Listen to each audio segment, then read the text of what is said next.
രാധയോട് ചേർന്നിരിക്കുന്ന കിഷോര ഭാവാണ് ഇഷ്ടം. രാധാസമേതനായി നിൽക്കുന്ന ഭഗവാനാണ് എപ്പോഴും ഇഷ്ടം.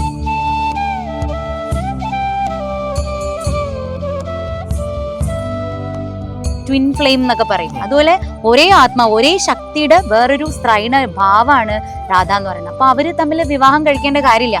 ഇനി വിവാഹം കഴിക്കണം എന്ന് ഭഗവാന് തോന്നുന്നുണ്ടെങ്കിൽ ഇപ്പോ രുക്മിണി രാധയുടെ എന്താ പറയാ വിസ്തരണമാണ്. അതായത് അഷ്ടലക്ഷ്മിമാരുണ്ടല്ലോ, ഭഗവാന്റെ അഷ്ടലക്ഷ്മിമാര്. മഹാവിഷ്ണുവിന്റെ അവതാരല്ലേ കൃഷ്ണൻ എന്നാണ് പലരും പറയുന്നത്. പക്ഷെ അങ്ങനെയല്ല, ഭഗവാൻ കൃഷ്ണൻ. അപ്പൊ ആ 64 സ്വരൂപങ്ങളും ചേർന്നിട്ട്, ആ ഗുണങ്ങളും ചേർന്നിട്ട് കംപ്ലീറ്റ് ആയിട്ടുള്ള ഒരു പരമപുരുഷാവതാരം എന്ന് പറഞ്ഞാൽ പരബ്രഹ്മ സ്വരൂപനായ ഭഗവാൻ രൂപത്തിൽ വന്നാൽ അത് ശ്രീകൃഷ്ണനാണ്.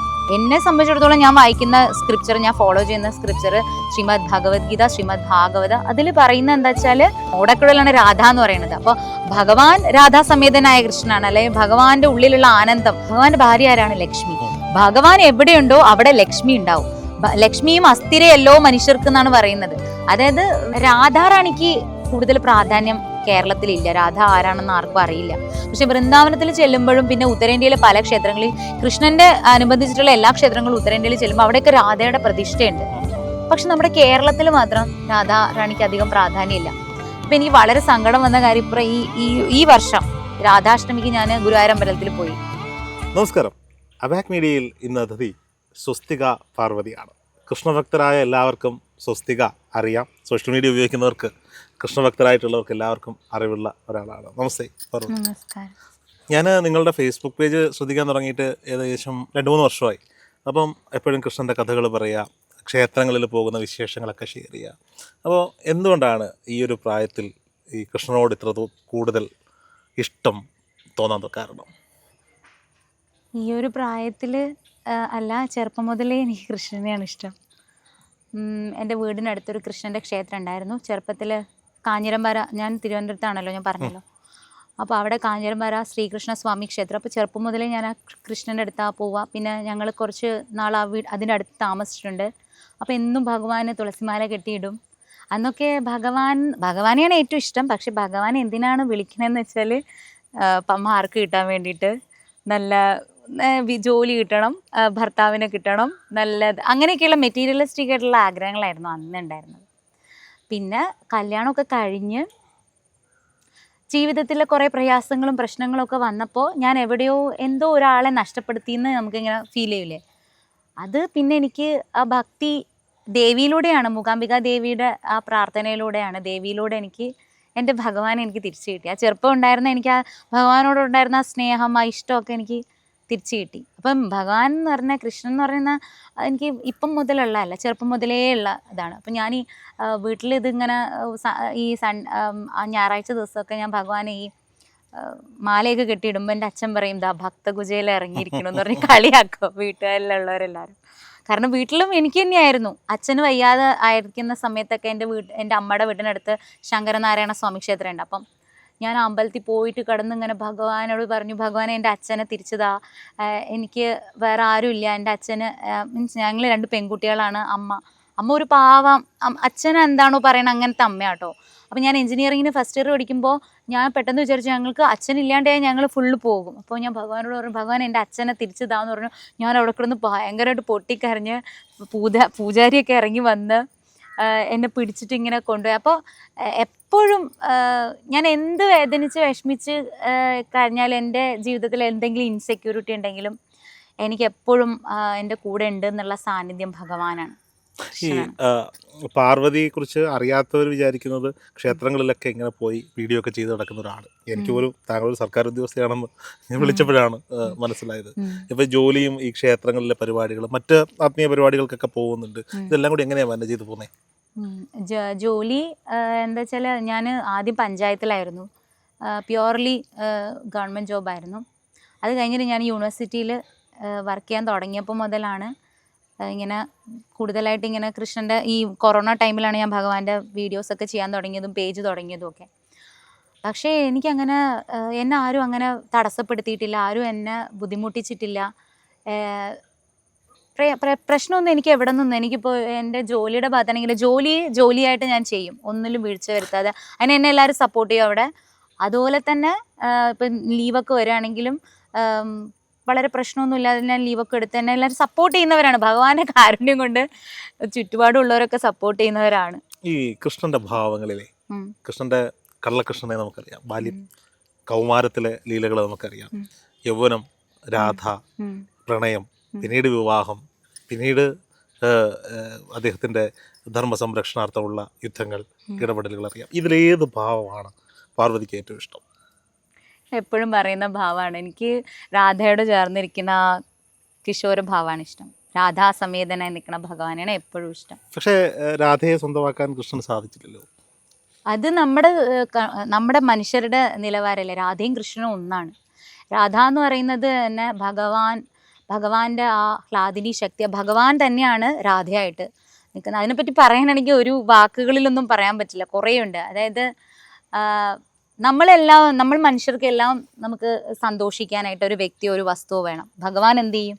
അപ്പോൾ ഭഗവാന്റെ ആ സന്തോഷം അല്ലെങ്കിൽ ഭഗവാൻ ആ പരമപ്രേമം അത് ഒരു സ്ത്രീരൂപമായിട്ട് മാറ്റി ഭഗവാനെ ആനന്ദിക്കാൻ വേണ്ടിയിട്ട് ഭഗവാൻ തന്നെ സ്ത്രീയായിട്ട് മാറിയതാണ് രാധ എന്ന് പറയുന്നത്. അപ്പോൾ രാധയും കൃഷ്ണനും, ഇപ്പം എൻ്റെ ആത്മാവ് ഞാൻ തന്നെ വിവാഹം കഴിക്കണോ? വേണ്ടല്ലോ. കാരണം എൻ്റെ ആത്മാവ് തന്നെയാണ്. അതായത് എൻ്റെ ആത്മാവിൻ്റെ സ്പ്ലിറ്റാണ്. നമ്മളിപ്പോൾ പുതിയ ജനറേഷനിലുള്ള ആളുകൾ പറയും ട്വിൻ ഫ്ലെയിം എന്നൊക്കെ പറയും. അതുപോലെ ഒരേ ആത്മാവ്, ഒരേ ശക്തിയുടെ വേറൊരു സ്ത്രൈണ ഭാവമാണ് രാധ എന്ന് പറയുന്നത്. അപ്പോൾ അവർ തമ്മിൽ വിവാഹം കഴിക്കേണ്ട കാര്യമില്ല. ഇനി വിവാഹം കഴിക്കണം എന്ന് ഭഗവാന് തോന്നുന്നുണ്ടെങ്കിൽ, ഇപ്പോൾ കൃഷ്ണാവതാരത്തിൻ്റെ സമയത്ത് ഞാൻ വൃന്ദാവനത്തിലൊക്കെ പോയിട്ടുണ്ട്. അവിടെ ഭാണ്ഡീരവനുണ്ട്. അവിടെ ഭഗവാനും രാധാറാണിയും തമ്മിൽ വിവാഹം ചെയ്ത സ്ഥലമുണ്ട്.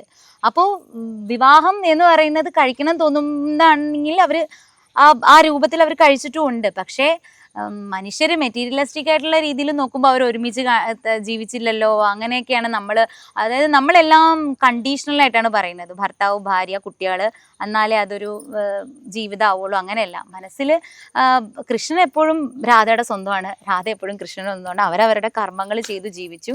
തിരിച്ചവർ ഗോലോകത്ത് അവരൊന്നായി. രുക്മിണി രാധയുടെ എന്താ പറയുക വിസ്തരണമാണ്. അതായത് അഷ്ടലക്ഷ്മിമാരുണ്ടല്ലോ, ഭഗവാന്റെ അഷ്ടലക്ഷ്മിമാർ. ഇത് പറയണം എന്നുണ്ടെങ്കിൽ ഉണ്ടല്ലോ ആദ്യം എന്താ ഗോലോകം, എന്താണ് വൈകുണ്ഠം, ഇതൊക്കെ ഭഗവാന്റെ വിസ്തരണങ്ങളാണ്. ഭാഗവതം എടുത്ത് നോക്കി 5ാമത്തെ സ്കന്ധം എടുത്ത് വായിച്ചാലേ നമുക്കത് വ്യക്തമായിട്ട് അതിൻ്റെ കാര്യങ്ങൾ മനസ്സിലാവുള്ളൂ. ഇപ്പോൾ ഞാനിങ്ങനെ ജസ്റ്റ് പറയുമ്പോൾ എല്ലാവരും ചോദിക്കൂ, കൃഷ്ണനോ? മഹാവിഷ്ണുവിൻ്റെ അവതാരമല്ലേ കൃഷ്ണൻ എന്നാണ് പലരും പറയുന്നത്. പക്ഷെ അങ്ങനെയല്ല. കൃഷ്ണനാണ്, അതായത് ഭഗവാൻ പരമാത്മ സ്വരൂപനായ ഭഗവാൻ, പരബ്രഹ്മ സ്വരൂപനായ ഭഗവാൻ രൂപത്തിൽ വരികയാണെങ്കിൽ, ഭഗവാനെ രൂപമായിട്ട് ആരാധിക്കുന്നവരുണ്ട്, അരൂപമായിട്ട് ആരാധിക്കുന്നവരുണ്ട്. പക്ഷെ ശ്രീമദ് ഭാഗവത പ്രകാരം ഭഗവാൻ രൂപത്തിൽ വന്നാൽ അത് കൃഷ്ണനാണ്. ഇപ്പോൾ കഴിഞ്ഞ ദിവസം ഇപ്പോൾ ഒരു എക്സാമ്പിൾ പറയാം. ഈ പുസ്തകത്തിൽ ശ്രീമദ് ഭഗവത്ഗീത. ഈ ശ്രീമദ് ഭഗവത്ഗീത കറക്റ്റായിട്ട് ആ 700 ശ്ലോകം വായിച്ച് പഠിക്കുന്നവർക്ക് മനസ്സിലാകും ഭഗവാൻ ആരെയാണ് ഞാൻ എന്നിലേക്ക്, അല്ലെങ്കിൽ എൻ്റെ പാദത്തിലേക്ക് ഞാൻ എന്ന് ഭഗവാൻ ആരെയാ പറയുന്നത്? ഭഗവാൻ കൃഷ്ണൻ. അപ്പൊ ആ 64 സ്വരൂപങ്ങളും ചേർന്നിട്ട്, ആ ഗുണങ്ങളും ചേർന്നിട്ട് കംപ്ലീറ്റ് ആയിട്ടുള്ള ഒരു പരമപുരുഷാവതാരം എന്ന് പറഞ്ഞാൽ പരബ്രഹ്മ സ്വരൂപനായ ഭഗവാൻ രൂപത്തിൽ വന്നാൽ അത് ശ്രീകൃഷ്ണനാണ്. അപ്പം നമ്മളെല്ലാവരും വിചാരിക്കും വെറും ഭഗവാന്റെ ഒരു അവതാരം മാത്രമാണ്, ഒരു അമ്മയുടെ ഗർഭപാത്രത്തിൽ എന്തിനാ ജനിച്ച ഒരു രൂപത്തെ എന്തിനാ ആരാധിക്കുന്നത് പല ആളുകളും ചോദിക്കും. പക്ഷെ അങ്ങനെയല്ല. നമ്മുടെ സ്ക്രിപ്റ്റേഴ്സ് കറക്റ്റായിട്ട് വായിക്കുന്നവർക്ക് മനസ്സിലാവും എന്താണ് ഈശ്വരതത്വം, എന്താണ് ഭഗവാൻ. ശ്രീകൃഷ്ണനാണ്, രൂപത്തിൽ വന്നാൽ ശ്രീകൃഷ്ണനാണ്. അത് നമ്മൾ വൈഷ്ണവർ പറയും. ഇപ്പം ഞാനിത് പറയുമ്പോൾ ശൈവ ആരാധകർ പറയുമ്പോൾ ശിവൻ ആരാണെന്ന് ചോദിക്കും. അപ്പം നമ്മുടെ മനസ്സിൻ്റെ ഇതാണ്. എന്നെ സംബന്ധിച്ചിടത്തോളം ഞാൻ വായിക്കുന്ന സ്ക്രിപ്ചർ, ഞാൻ ഫോളോ ചെയ്യുന്ന സ്ക്രിപ്ചർ ശ്രീമദ് ഭഗവത്ഗീത, ശ്രീമദ് ഭാഗവത, അതിൽ പറയുന്ന എന്താ വെച്ചാൽ കൃഷ്ണനാണ്. മറ്റുള്ള ഭഗവാന്മാരോട് എതിർപ്പുണ്ടോ? ഒരിക്കലും ഇല്ല. മറ്റുള്ള ഭഗവാന്മാരെന്ന് പറഞ്ഞാൽ പാലിൽ നിന്ന് തൈര് ഉണ്ടാവണു, വെണ്ണ ഉണ്ടാവണു. നമ്മളെല്ലാവരും ഈ ലോകത്തിലെ സകല പ്രപഞ്ചത്തിലെ എല്ലാ ജീവജാലങ്ങളും ഭഗവത്ഗീത വായിച്ചു കഴിഞ്ഞാൽ മനസ്സിലാവും ഭഗവാന്റെ വിസ്തരണങ്ങളാണ്. എല്ലാത്തിലും ഭഗവാൻ കയറിയിരിക്കുന്നുണ്ട്. പക്ഷെ അതിൽ പല പല ഗുണങ്ങൾ കയറുമ്പോഴാണ്, ഇപ്പൊ സത്വ രജോ തമോ ഗുണങ്ങളുടെ ഏറ്റക്കുറച്ചിലുകൾ വരുമ്പോഴാണ് ആളുകളുടെ സ്വഭാവ മാരണങ്ങളും വ്യത്യസ്തരായിട്ട് അവർ ബിഹേവ് ചെയ്യുന്നത്. അതിപ്പോൾ ഏതായിട്ടോട്ടെ, പശു പക്ഷി മൃഗാദികൾ തുടങ്ങി മരങ്ങൾ ചെടികൾ വരെ ഓരോ ഗുണങ്ങളാണ് അവരെ ആ രീതിയിൽ നിർത്തുന്നത്. പക്ഷെ ഇതിനെല്ലാത്തിൻ്റെ അടുത്തൊരു ചേതന അല്ലെങ്കിൽ ഇതിനൊരു ജീവൻ എന്ന് പറയുന്നുണ്ട്. അത് പകർന്നു കൊടുക്കുന്നത് ഭഗവാനാണ്, ഈശ്വരനാണ്. ഈശ്വരൻ ഇല്ലാതെ ഒന്നും ഉണ്ടാവില്ല. ആ ഈശ്വരന് പല പേരുകൾ നൽകി അത്രേ ഉള്ളൂ. ഈശ്വരന് പല പേരുകൾ നൽകി എന്നുള്ളൂ. ഇപ്പൊ ദേവി ഭാഗവതം വായിച്ചാല് ഈ അൾട്ടിമേറ്റ് എന്ന് പറയുന്നത് ദേവിയാണ്. ഇപ്പോ ശിവന്റെ ആരാധകരെ സംബന്ധിച്ചിടത്തോളം ശിവപുരാണം ഒക്കെ വായിച്ചു കഴിഞ്ഞാല് ശിവനാണെന്ന് പറയും. പക്ഷെ ഇതെല്ലാം ഒന്നാണ്, അല്ലെങ്കിൽ അതാണ് ഞാൻ all is well, all is one എന്നുള്ളതാണ് എൻ്റെ തത്വം എന്ന് പറയുന്നത്. അതായത് എല്ലാം ഒന്നാണ്, എല്ലാം നല്ലതിന് വേണ്ടിയിട്ടുള്ളതാണ്, അല്ലാതെ പരസ്പരം തമ്മിലടിക്കാൻ വേണ്ടിയിട്ടുള്ളതല്ല. നമ്മൾക്ക് എന്താണോ സ്വീകാര്യമായിട്ടുള്ളത് ആ വഴി അങ്ങോട്ട് പോവുക. പക്ഷെ ഈ വഴികളെല്ലാം കൂടെ യോജിക്കുന്ന സ്ഥലം എന്ന് പറയുന്നത് ഒരൊറ്റ സ്ഥലമാണ്, സത്യം. പക്ഷെ എനിക്ക് യോജിക്കുന്നത്, അപ്പൊ എന്റെ കോൺസെപ്റ്റിന് യോജിക്കുന്നത്, എന്റെ ചിന്താഗതിക്ക് യോജിക്കുന്നത്, എന്റെ ഇഷ്ടങ്ങൾക്ക് യോജിക്കുന്നത് കൃഷ്ണനാണ്. അപ്പൊ ഞാൻ എന്റെ ഭഗവാനെയാണ് ഫോളോ ചെയ്യുന്നത്. ഈ വീട്ടിലെ ശ്രീകൃഷ്ണ വിഗ്രഹങ്ങളൊക്കെ സൂക്ഷിക്കുന്നുണ്ടോ? പിന്നെ തീർച്ചയായിട്ടും ചിലർ പറയും ശ്രീകൃഷ്ണ വിഗ്രഹങ്ങൾ വീട്ടിൽ സൂക്ഷിച്ചുകൂടാ. അതൊക്കെ വെറും തെറ്റായ ധാരണ. അതൊക്കെ വെറും തെറ്റായതാണ്. ഓടക്കുഴൽ ഉണ്ടെങ്കിലാണ്, ഓടക്കുഴലാണ് രാധ എന്ന് പറയുന്നത്. അപ്പോൾ ഭഗവാൻ രാധാസമേതനായ കൃഷ്ണനാണ്, അല്ലെങ്കിൽ ഭഗവാന്റെ ഉള്ളിലുള്ള ആനന്ദം, അല്ലെങ്കിൽ ഭഗവാൻ കംപ്ലീറ്റ് ആകുന്നത് ശക്തി കൂടെ ചേരുമ്പോഴാണ്. അപ്പൊ ആ സംഭവം എടുത്ത് കളയാന്ന് പറയുമ്പോൾ ഭഗവാന്റെ ഐശ്വര്യം പോവല്ലേ ചെയ്യുന്നത്, ഐശ്വര്യം ഊതിക്കളയുന്നു പറയുന്നത് കൃഷ്ണൻ. അങ്ങനെ അതൊക്കെ തെറ്റായ ധാരണ. അതെങ്ങനെ ഭഗവാൻ ഐശ്വര്യം ഊതിക്കളയാ? ഭഗവാൻ എന്ന് പറയുന്ന ഐശ്വര്യം കൊണ്ടുവരുന്ന ആളാണ്. രാംനാഥിന്റെ ഒരു റീല് കണ്ടു. ഭഗവാൻ എവിടെയുണ്ടോ, ഭഗവാന്റെ ഭാര്യ ആരാണ്? ലക്ഷ്മി. ഭഗവാൻ എവിടെയുണ്ടോ അവിടെ ലക്ഷ്മി ഉണ്ടാവും. ലക്ഷ്മിയും അസ്ഥിരയല്ലോ മനുഷ്യർക്ക് എന്നാണ് പറയുന്നത്. അതായത് ലക്ഷ്മി ദേവി സ്ഥിരമായിട്ട് എവിടെയും വസിക്കില്ല. അതാണ് നമുക്ക് പൈസ, ഐശ്വര്യം, കഴിവുകളൊന്നും നമുക്ക് എപ്പോഴും ഉണ്ടാവില്ല. അത് എപ്പോഴാണ് പോണെന്ന് പറഞ്ഞാല് നമ്മൾ ഭഗവാനിൽ നകരുമ്പോൾ കുറച്ചു കാലം മായ പോലെ ദേവി ഉണ്ടാവും. ഭഗവാനെ കൂട്ടുപിടിച്ച് നിൽക്കുന്നവരടുത്ത് മാത്രമേ ദേവി സ്ഥിരമായിട്ട് നിൽക്കുള്ളൂ. അപ്പോൾ ഐശ്വര്യം ഉണ്ടാവണമെങ്കിൽ തീർച്ചയായിട്ടും നമ്മൾ ഭഗവാന്റെ വിഗ്രഹം വെച്ച് പൂജിക്കുക തന്നെ ചെയ്യണം. അത് ഭയമല്ലല്ലോ ഉണ്ടാവേണ്ടത്. പ്രധാനമായിട്ടുള്ളതെന്ന് വെച്ചാൽ എല്ലാ ആളുകൾക്കും ഭയമാണ്. ഇത് ചെയ്താൽ പേടിക്കോ, ഇത് ചെയ്യാ. ഭഗവാൻ എന്ന് പറഞ്ഞാൽ പേടിക്കേണ്ട ആളല്ല, നമ്മൾ സ്നേഹിക്കേണ്ട ആളാണ്. ഞാൻ അതാ പറഞ്ഞു കൊടുക്കുന്നത്. അങ്ങനെ ചെയ്താൽ തെറ്റ്, ഇങ്ങനെ ചെയ്താൽ തെറ്റ്, അത് ചെയ്താൽ ശരിയാണോ സ്വസ്തിക, ഇത് ചെയ്താൽ ശരിയാണോ സ്വസ്തിക, എനിക്ക് അങ്ങനെ ശരിയും തെറ്റൊന്നുമില്ല. ഇത് കേൾക്കണവരെന്താ എന്നെ പറ്റി വിചാരിക്കാമെന്നും എനിക്കറിയില്ല. പക്ഷേ എൻ്റെ ശരി എന്ന് പറയുന്നത് എൻ്റെ മനസ്സിൽ ഭഗവാൻ തോന്നിപ്പിക്കുന്നത്, അപ്പപ്പം തോന്നിപ്പിക്കുന്നത് അത് ശരിയാണ്. കാരണം ഞാൻ ഏത് കാര്യം ചിന്തിക്കുന്നതിനോ ഞാൻ ഭഗവാനോട് ചോദിക്കും, ഭഗവാനെ എനിക്കൊന്നും അറിയില്ല, ഞാൻ പറയണത് ശരിയാണോ എന്ന് അറിഞ്ഞുകൂടാ, ഞാൻ ചിന്തിക്കുന്നത് ശരിയാണോ എന്ന് അറിഞ്ഞുകൂടാ, എടുക്കുന്ന തീരുമാനം ശരിയാണോ എന്ന് അറിഞ്ഞുകൂടാ, ഞാൻ ഭഗവാനെ സമർപ്പിക്കുകയാണെന്ന് പറഞ്ഞിട്ട് ഞാൻ അങ്ങോട്ട് ചെയ്യുക. പിന്നെ അതിൽ പാപവും പുണ്യമില്ല എന്ന് ഭഗവാൻ തന്നെ പറയുന്നുണ്ട്. ഞാൻ അതിൽനിന്നും അങ്ങനെ ഭഗവാനിൽ സമർപ്പിച്ച് ചെയ്ത ഏതെങ്കിലും ഒരു കർമ്മം പിന്നീട് വേണ്ടായിരുന്നു എന്ന് തോന്നിയിട്ടുണ്ടോ? വേണ്ടായിരുന്നു എന്ന് പലതും തോന്നും. പക്ഷെ ഞാൻ അപ്പോൾ വിചാരിക്കുന്നത് എന്താണെന്നറിയോ, ഭഗവാന്റെ നിശ്ചയമാണ്. വിഷമം എനിക്ക് തോന്നും, ഭയങ്കര ഫീലിങ്സ് തോന്നും. അയ്യോ എന്തിനാ ഭഗവാൻ ഇങ്ങനെ ചെയ്തത്, അല്ലെങ്കിൽ എന്താ ഭഗവാനെ എനിക്കിങ്ങനെ പറ്റിയത് എന്നൊക്കെ എനിക്ക് തോന്നാറുണ്ട്. അപ്പോഴൊക്കെ ഞാൻ വിചാരിക്കുന്നത് എന്താണെന്നറിയോ, അങ്ങനെ പറ്റിയത് കൊണ്ടാണ് എനിക്ക് ഇങ്ങനെ ഒരു സംഭവം ഉണ്ടായത്, അല്ലെങ്കിൽ ഇങ്ങനെ വരുന്നത് അതുകൊണ്ടാണ്. ഞാൻ എല്ലാം ഭഗവാന്റെ നിശ്ചയം എന്ന് പറഞ്ഞു പിന്നെ ഞാൻ സ്വയം അങ്ങോട്ട് സമാധാനിക്കുക ചെയ്യാം. അതായത് ഈ ചില സോഷ്യൽ മീഡിയയിലൊക്കെ നമ്മൾ വീഡിയോ ഒക്കെ ഇടുമ്പോൾ ചിലർ ഭക്തിമൂത്ത് ഭ്രാന്തായി പോയോ എന്നൊക്കെ അങ്ങനെയൊക്കെ ചോദിക്കും. ആദ്യം വീഡിയോ വരുമ്പോൾ എന്നെ പറ്റി പറയാനില്ല ഓരോന്ന്. ഭക്തിമൂത്ത് ഭ്രാന്തായി പോയി, പൈസ ഉണ്ടാക്കാൻ വേണ്ടിയിട്ടാണ്, അങ്ങനെ പല കാര്യങ്ങളും പറഞ്ഞിട്ടുണ്ട്. ഞാനത് വിഷമം വരും തീർച്ചയായിട്ടും. കാരണം ആദ്യമായിട്ടൊരു മേഖലയിലേക്ക് ഇപ്പോൾ സ്വസ്തിക ഓൾ ഇസ് വെൽ പേജ് ഇപ്പോൾ തുടങ്ങിയിട്ട് 5 വർഷത്തോളമായി. അപ്പോൾ ഇപ്പോൾ എന്നോട് കുറേ കുട്ടികൾ പറയാറുണ്ട്, ഇപ്പോൾ കുറേ കുട്ടികൾ പേജ് തുടങ്ങിയിട്ടുണ്ട്, അവർ കൃഷ്ണനെ കുറിച്ച് പറയുന്നത്. പക്ഷേ ഇതിനൊക്കെ ഹെസിറ്റേറ്റഡ് ആയിട്ട് നടന്നിരുന്ന ഒരു കാലഘട്ടം ഉണ്ടായിരുന്നു. അന്നേരമാണ് ഞാൻ ഈ കൊറോണ ടൈമിൽ എന്തും വരട്ടെ ഭഗവാനെ കുറിച്ച് പറയാം. അപ്പോൾ ആളുകൾ ഭക്തിമൂത്തു, എന്താ കൊറോണ, എന്താ ഭഗവാൻ ഓടിക്കാത്ത എന്നൊക്കെ പറഞ്ഞിട്ട് എന്നെ എന്തുമാത്രം മോശം പറഞ്ഞിട്ടുണ്ടെന്ന് അറിയാം. പക്ഷെ അതേ ആളുകൾ പിന്നെ മാറിയിട്ടുള്ള ചരിത്രമുണ്ട്. എൻ്റെ ഇതിങ്ങനെ സ്ക്രോൾ ചെയ്ത് കളയും. പിന്നെ വല്ല വിഷമം വരുമ്പോൾ അതിനോടനുബന്ധിച്ചിട്ടുള്ളൊരു കഥയായിരിക്കും ഞാൻ അന്നേരം പറഞ്ഞുകൊണ്ടിരിക്കുന്നത്. അപ്പോൾ അത് കേട്ട് പിന്നെ സ്വസ്തിക അഡിക്റ്റായി, പിന്നെ അത് മാറി ഭഗവാനിൽ അഡിക്റ്റായ ഒരുപാട് ആളുകളെ കുറിച്ചിട്ടുള്ള കാര്യങ്ങൾ, ഒരുപാട് അനുഭവങ്ങൾ എനിക്ക് പറയാറുണ്ട്. എന്നെ ഒരുപാട് പേര് വിമർശിച്ചിട്ടുണ്ട്. എനിക്കൊരു കഥ പറയാൻ എന്ത് ക്വാളിറ്റിയാണ് ഉള്ളത് എന്ന് വെച്ചാൽ ഒന്നുമില്ല. ഭഗവാൻ പറയുന്ന കാര്യങ്ങൾ പറഞ്ഞു, അത്രേ ഉള്ളൂ. അതായത് ഇവിടെ ഇങ്ങനെ ഇരിക്കണു. എന്തുകൊണ്ടാണ് ഈ സ്വസ്തിക എന്നുള്ള പേര് സ്വീകരിച്ചത്? സ്വസ്തിക എന്നുള്ള പേര് സ്വീകരിച്ചത് ഒരു 6-7 വർഷം മുന്നേ ഞാനിങ്ങനെ ഭഗവാന്റെ ഈ ഹിന്ദുമത ഗ്രന്ഥങ്ങളൊക്കെ ഇങ്ങനെ വായിക്കുമായിരുന്നല്ലോ.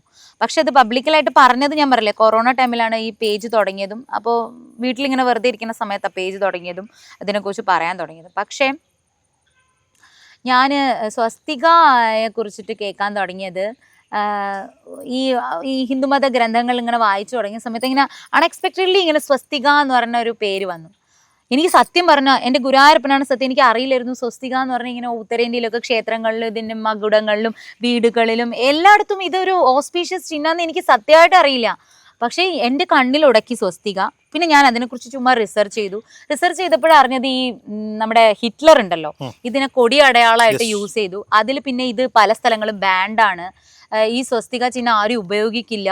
സ്വസ്തിക കാണുന്നത് തന്നെ മറ്റുള്ള ആളുകൾക്കൊക്കെ പേടിയാണ്. എന്നാൽ ഞാൻ വിചാരിച്ചു എന്നാൽ അതെൻ്റെ പൊട്ടാക്കി കുറച്ച് നാളിടാം. അതായത് ഒരാളെ ഒന്നിനെ മോശമാക്കി തള്ളുന്ന ഒന്നിനെ നമ്മൾ സ്വീകരിക്കണം, അതിലൊരു നന്മ ഉണ്ടെന്ന് ഞാൻ മനസ്സിലാക്കി. സ്വസ്തിക എന്ന് പറയുന്നത് ഓസ്പീഷ്യസ് ചിഹ്നമാണ്. അത് നൂറ്റാണ്ടുകൾക്ക് മുന്നേ പല രീതിയിലുള്ള മതങ്ങൾക്കും അതീതമാണ് കേട്ടോ. പല ചർച്ചസിൽ, പല ഇസ്ലാമിക് ഈ പള്ളികളിലെ ഒക്കെ ജനലിലൊക്കെ സ്വസ്തിക ഉണ്ട്. അപ്പോൾ വാസ്തുപരമായിട്ട് വളരെ പ്രധാനമായിട്ടുള്ള ഒരു ചിഹ്നമാണിത്.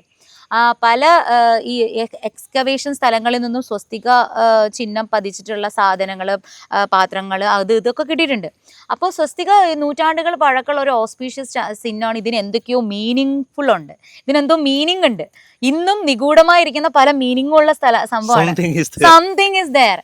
അപ്പോൾ സ്വസ്തികയെ കുറിച്ച് അങ്ങനെ റിസർച്ച് ചെയ്ത് ഞാൻ ആദ്യം അത് പൊട്ടായിട്ടിട്ടു.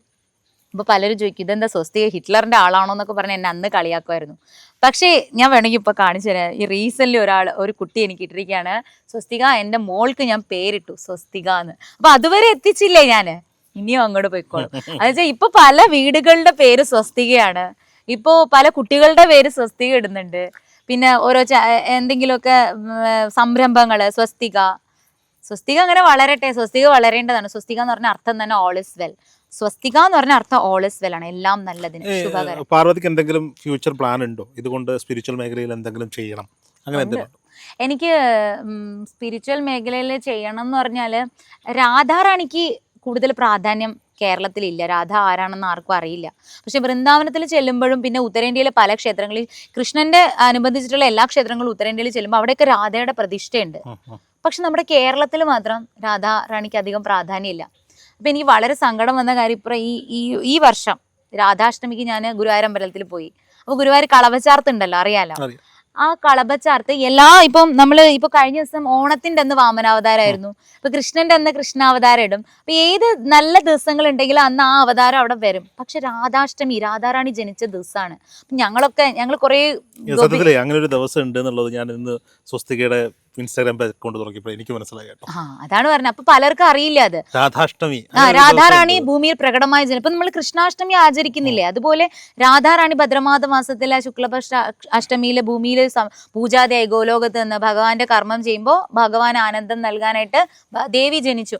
അപ്പൊ ആ ദേവിയുടെ ആ ജന്മദിനത്തിന്റെ അന്ന് ഞാൻ എക്സ്പെക്ട് ചെയ്തു. ഞാൻ മാത്രമല്ല, എൻ്റെ കൂടെ വന്ന കൂട്ടുകാരിമാരെല്ലാം എക്സ്പെക്ട് ചെയ്തു അന്ന് ശ്രീലകത്ത് ഭഗവാൻ എന്തായാലും രാധാസമേതനായിട്ടായിരിക്കും. പക്ഷെ ആയിരുന്നില്ല. എന്താണെന്നറിയില്ല ആർക്കും. അതുപോലെ ഗുരുവായൂർ അമ്പലത്തിൽ ചെന്ന് കഴിഞ്ഞാൽ പല പല തൂണുകളുണ്ടല്ലോ, അവിടെയൊക്കെ ഓരോരോ എന്നുവെച്ചാൽ ഗണപതി, സുബ്രഹ്മണ്യം, നമ്മളിങ്ങനെ ഭഗവാനെ തൊഴുതിട്ട് ഇങ്ങനെ ഇറങ്ങുമ്പോൾ അവിടെ ഇങ്ങനെ തൂണുകളില്ലേ, അവിടെ എല്ലാ നരസിംഹമൂർത്തി, പരശുരാമമൂർത്തി, പിന്നെ കൃഷ്ണനുണ്ട്, അവിടെ കുഞ്ഞു കൃഷ്ണനുണ്ട്. അതിന് വരെ ആളുകൾ മാലയൊക്കെ ഇടും കേട്ടോ. പക്ഷേ അവിടെ രാധയും കൃഷ്ണൻ ഇരിപ്പുണ്ട്. അവിടെ മുന്നിൽ ഒരു വലിയ ഞാനത് പറഞ്ഞിരുന്നു കഴിഞ്ഞ ഇൻസ്റ്റാഗ്രാമിലെ പേജിൽ ഇതിലും പറഞ്ഞിരുന്നു. അവിടെ വലിയൊരു എന്താ പറയുക, ഒരു മറ്റേ ഭണ്ഡാരം ഉണ്ടല്ലോ, ഭണ്ഡാരം കൊണ്ടുവച്ചിട്ട് നമുക്കൊന്നും ചെയ്യാൻ പറ്റില്ല. മറ്റേ ഹനുമാൻ സ്വാമിക്ക് നമുക്ക് കുങ്കുമാഭിഷേകം നടത്താം, സുബ്രഹ്മണ്യ സ്വാമിക്ക് കുങ്കുമാഭിഷേകം അവിടെ നിന്ന് തന്നെ നടത്തുന്നുണ്ട്, കൃഷ്ണൻ ആളുകൾ മാല ഇടുന്നുണ്ട്, ശ്രീരാമസ്വാമിക്ക് എന്താ പറയാ കൽവിളക്ക് വെക്കുന്നുണ്ട്. പക്ഷെ രാധയും കൃഷ്ണനെയും നമുക്കൊന്നും ചെയ്യാൻ പറ്റില്ല. രാധ തന്നെയാണല്ലോ കൃഷ്ണൻ തന്നെയാണല്ലോ രാധ. അതെ, അത് ശരി തന്നെയാണ്. പക്ഷെ രാധാറാണി എന്ന് പറയുന്ന ആ കോൺസെപ്റ്റ് ഇപ്പൊ ചോദിച്ചില്ലേ എന്താ രാധയെ വിട്ടുകളഞ്ഞില്ലേ, ആ ഒരു ചിന്ത ഇപ്പോഴും ഉണ്ടല്ലോ. ഈ ഒരു കോൺസെപ്റ്റ് എല്ലാവരും മനസ്സിലാക്കണം. രാധ അപൂർവ കാമുകയാണ്. വിവാഹം കഴിച്ച് രുക്മിണി വന്നതോടുകൂടി രാധയുടെ ആവശ്യം ഉണ്ടാവില്ല എന്നൊരു ചിന്തയായിരിക്കാം. അല്ല, കാമുകി എന്നുള്ളതിന് അപ്പുറത്തേക്ക് ഒരു റിലേഷനാണ് രാധ എന്ന് പറയുന്നത്. രാധ എന്ന് പറയുന്ന ഭക്തിയുടെ രൂപമാണ്. ഭഗവാനെ എങ്ങനെ നമുക്ക് നിഷ്കളങ്കമായിട്ട് സ്നേഹിക്കാം. ഞാൻ മനസ്സിലാക്കിയെടുത്തോളുണ്ടല്ലോ, ഈ കേരളത്തിൽ മാത്രമല്ല ഒരുപാട് സ്ത്രീകളുണ്ട് ഒറ്റപ്പെടൽ, വിഷമം, ദുഃഖം അനുഭവിക്കുന്ന, സ്നേഹം കിട്ടുന്നില്ല, പരിഗണന കിട്ടുന്നില്ല എന്ന് പറഞ്ഞിട്ട് നടക്കുന്ന ഒരുപാട് സ്ത്രീകളുണ്ട്. ആ സ്ത്രീകളൊക്കെ അവരൊക്കെ രാധയുടെ ഓരോരോ രൂപമാണ്. പക്ഷെ അവർക്ക് അവരുടെ പാർട്ട്ണറായി വരുന്നവർ കൃഷ്ണരൂപത്തിലായിരിക്കണമല്ലോ.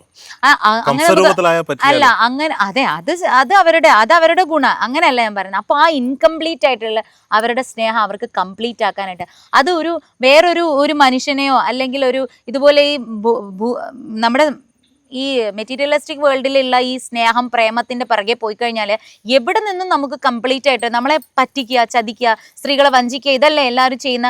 അപ്പൊ സ്ത്രീകൾക്ക് ആശ്രയിക്കാൻ പറ്റുന്ന ഒരേ ഒരു ആളെന്ന് പറയുന്ന ഭഗവാൻ മാത്രമാണ്. അപ്പോൾ ആ രാധാഭാവം, ആ രാധയുടെ ഭക്തി എന്താണെന്ന് മനസ്സിലാക്കി കഴിഞ്ഞാൽ സ്ത്രീകൾക്ക് ഒരു ഇൻകംപ്ലീറ്റ് എന്ന് പറയുന്ന ആ ഒരു സ്നേഹത്തിലെ ഇൻകംപ്ലീറ്റ്നെസ് ഫീൽ ചെയ്യില്ല എന്നാണ് ഞാൻ മനസ്സിലാക്കിയത്. പക്ഷെ അവിടെ ഉണ്ടാവുന്നത് ഇപ്പോൾ സാധാരണഗതിയിൽ ചിന്തിക്കുന്ന ഒരു മനുഷ്യന് വേർപാടിന്റെ ഒറ്റപ്പെടലിന്റെ വേദനയിൽ ഇരിക്കുമ്പോൾ രാധാമാധവ പ്രണയം ഈ കഥ പഠിക്കുമ്പോൾ അതിനെ മനസ്സിലാക്കുമ്പോൾ അസൂയല്ലേ ഉണ്ടാവുക? അതാണ് പ്രത്യേകമായിട്ട് വേണ്ടത്. ഭഗവാനോട് രാധാറാണിയോട് അസൂയ ഉണ്ടായാൽ ഭഗവാനിൽ നിന്ന് അകലുക ചെയ്യാം. രാധാറാണിയോട് അസൂയ ഉണ്ടാവരുത്. കാരണം ഇപ്പൊ പറഞ്ഞില്ലേ, രാധ തന്നെയാണ് കൃഷ്ണൻ, കൃഷ്ണൻ തന്നെയാണ് രാധ, രണ്ടും ഒന്നാണ്.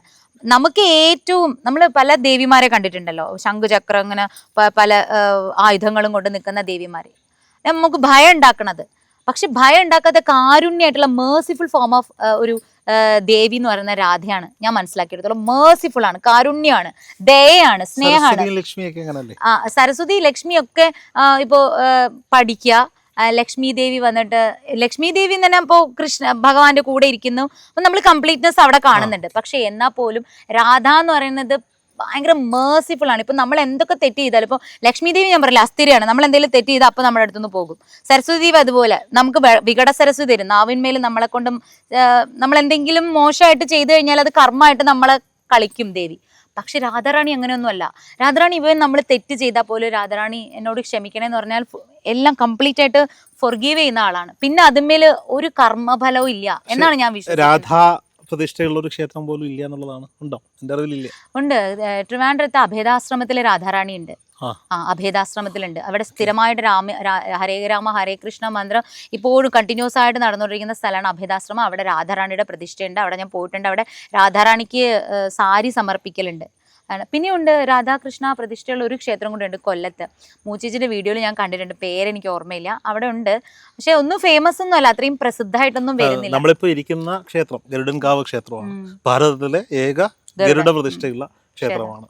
ഭഗവാൻ അനുവദിക്കുകയാണെങ്കിൽ മറ്റൊരു ദിവസം, ഇന്ന് ഞങ്ങൾ വന്ന സമയം ഇരുട്ടിയ സമയമായി പോയി, മറ്റൊരു ദിവസം ഈ ക്ഷേത്രത്തിന്റെ വിശേഷങ്ങൾ സ്വസ്തികയിലൂടെ തന്നെ പറയാൻ സാധിക്കുമെന്നാണ് വിശ്വസിക്കുന്നത്. ഞാൻ ചോദിക്കട്ടെ, അപ്പൊ ഈ സ്വാഭാവികമായിട്ട് ഈ ഭക്തി, തൊഴിൽ, കുടുംബം ഇതൊക്കെ ആയി പോകുമ്പോൾ ഭർത്താവിന്റെ ഒരു സപ്പോർട്ട് എത്തുമാത്രം? തീർച്ചയായിട്ടും. രാധയെ പറ്റി പറഞ്ഞപ്പോൾ കൃഷ്ണനെ പറ്റി കൂടി പറയണ്ടേ? കൃഷ്ണൻ എല്ലാ രൂപമാണ്. എൻ്റെ മോളും ഭഗവാന്റെ രൂപമാണ്. ഹസ്ബൻഡ് ആയിക്കോട്ടെ, ഞാൻ കാണുന്ന എല്ലാവരിലും ഭഗവാന്റെ ചൈതന്യമാണല്ലോ. അപ്പൊ ആദ്യം അങ്ങനെയുള്ള ചിന്തകളല്ലായിരുന്നല്ലോ. അതിൽ നിന്ന് നമ്മൾ മനസ്സിലാക്കിയല്ലോ, ഞാൻ എല്ലാത്തിലും ഉണ്ട്, എല്ലാവരിലും നീ എന്നെ കാണാന്നല്ലേ ഭഗവാൻ പറയുന്നത്. അപ്പം അങ്ങനെ കണ്ട് ഞാൻ എല്ലാവരെയും സ്നേഹിക്കുകയും അവർക്ക് വേണ്ട കാര്യങ്ങളും കർമ്മങ്ങളും ഞാൻ ചെയ്യുന്നുണ്ടെങ്കിലും എൻ്റെ മനസ്സ്, എൻ്റെ പരമപ്രേമം എന്ന് പറയുന്നത് ഭഗവാനോടാണ്, ഗുരുവായൂരപ്പനോടാണ്. ഭർത്താവിനേക്കാൾ തീർച്ചയായിട്ടും എൻ്റെ കുഞ്ഞിനേക്കാളും ഒരു കോംപ്ലക്സും ഇല്ല. പുള്ളിക്ക് ഏറ്റവും ഇഷ്ടം ഭഗവാനാണ്. ആദ്യം എന്നെ കളിയാക്കിയിരുന്ന ആള് ഇപ്പോൾ 2 മാലയൊക്കെ ജപിച്ച് എപ്പോഴും എന്നോട് പറയുന്നത് എന്താണെന്ന് അറിയാം. പുള്ളി എന്നോട് ഇപ്പോൾ കഴിഞ്ഞ ദിവസം പറഞ്ഞ എനിക്ക് ഭഗവാന്റെ പാദത്തിൽ ഒരു പൊടിയായിട്ടെങ്കിലും മാറിയാൽ മതി. ആ ലെവലിലേക്ക് ഭഗവാൻ മാറ്റിയെടുത്തില്ല. അപ്പോൾ എൻ്റെ ലൈഫ് തന്നെയാണ് എനിക്ക് പറയാനുള്ളത്. കാരണം ഗുരുവായൂരപ്പനെ അറിഞ്ഞും ഗുരുവായൂരപ്പന് വേണ്ടിയിട്ട് ഞാൻ കഥകൾ പറഞ്ഞ് ജീവിക്കാൻ തുടങ്ങിയപ്പോൾ എൻ്റെ ചുറ്റുപാട് സാഹചര്യങ്ങളെല്ലാം ഭഗവാൻ മാറ്റി. ഇപ്പോൾ ഹസ്ബൻഡും എനിക്ക് സപ്പോർട്ടീവാണ്, മോള് സപ്പോർട്ടീവാണ്, എല്ലാവരും സപ്പോർട്ടീവാണ്. അപ്പോൾ എനിക്ക് ഇനി അങ്ങോട്ട് മുന്നോട്ട് പോകണം. കുറേ കാര്യങ്ങൾ ഭഗവാന്റെ കഥകൾ പറയുക മാത്രമല്ല, കുറേ ആളുകൾക്ക് രാധയുടെ കഥകൾ, രാധയെക്കുറിച്ചിട്ടും ഗുരുവായൂരപ്പനെ കുറിച്ചിട്ടുള്ള കൂടുതൽ കാര്യങ്ങൾ മനസ്സിലാക്കി കൊടുത്ത് ഭക്തിയിൽ കൂടുതൽ കാര്യങ്ങൾ ചെയ്യണമെന്നുണ്ട്. ഭഗവാൻ അനുവദിക്കട്ടെ, അതിനുള്ള ആയുസ്സും ആരോഗ്യം ഭഗവാൻ തരട്ടെ. ഉറപ്പായിട്ടും സ്വസ്തിക. എന്തായാലും ഞങ്ങളൊരു കുറച്ചധികം സമയം, സാധാരണ ഞങ്ങളുടെ ഇന്റർവ്യൂകളൊക്കെ എന്ന് പറയുന്നത് മണിക്കൂറുകളോളം നീണ്ടു നിൽക്കുന്നതാണ്, ഒരുപാട് എപ്പിസോഡുകളായിട്ട് പോകുന്നതാണ്. പക്ഷേ ഒരു ചോദ്യം കൂടി ഞാൻ ചോദിച്ചിട്ട് ഈ ഇന്റർവ്യൂ തൽക്കാലത്തേക്ക് അവസാനിപ്പിക്കാം. പക്ഷെ ഇനിയും സ്വസ്തിക ഞങ്ങളുടെ പ്ലാറ്റ്ഫോമിൽ പാർവതിയെ പ്രതീക്ഷിക്കും.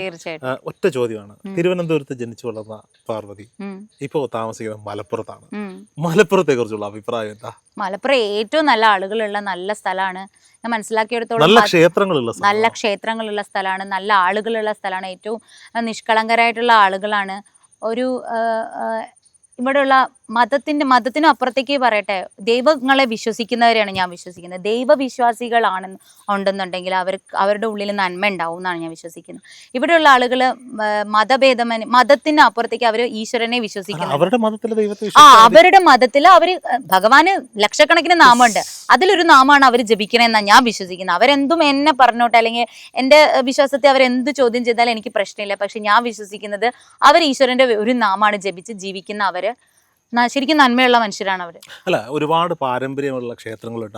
ഒരുപാട് പാരമ്പര്യമുള്ള ക്ഷേത്രങ്ങളുണ്ട്. ആ ക്ഷേത്രങ്ങളൊക്കെ ഇപ്പോൾ പുനരുദ്ധരിക്കപ്പെട്ട് വന്നുകൊണ്ടിരിക്കുന്നുണ്ട്. പിന്നെ ഭഗവാന്റെ ഏറ്റവും പ്രിയപ്പെട്ട ഭക്തർ പൂന്താനം, വില്ലമംഗല സ്വാമിയാർ, എഴുത്തച്ഛൻ, ഇവരൊക്കെ ജീവിച്ച മണ്ണാണിത്. അവിടേക്ക് എനിക്ക് ട്രിവാൻഡ്രത്തു നിന്ന് അനന്തപുരത്ത് നിന്ന് ഇവിടേക്ക് മലപ്പുറം തിരൂരിലേക്ക് വരാൻ സാധിച്ചതും ഗുരുവായൂരപ്പന്റെ അനുഗ്രഹമായിട്ട് ഞാൻ കരുതുന്നു. ഭാരതപ്പുഴയുടെ കരയിലാണ്, തുഞ്ചത്ത് എഴുത്തച്ഛന്റെ മണ്ണിലാണ്. പിന്നെ ഇവിടുന്ന് കുറച്ച് ദൂരമേ ഉള്ളൂ തവനൂര് വില്ലമംഗല സ്വാമിയാരുടെ. പിന്നെ പൂന്താനം തിരുമേനി കുറച്ച് ദൂരാണ്, പെരിന്തൽമണ്ണ. അതൊക്കെ ഉള്ള നാട്ടിൽ എത്താൻ പറ്റിയില്ല. ഇത്രയും നല്ല മനോഹരമായിട്ടുള്ള നല്ല ആളുകളുള്ള നാട്ടിലെത്താൻ പറ്റി.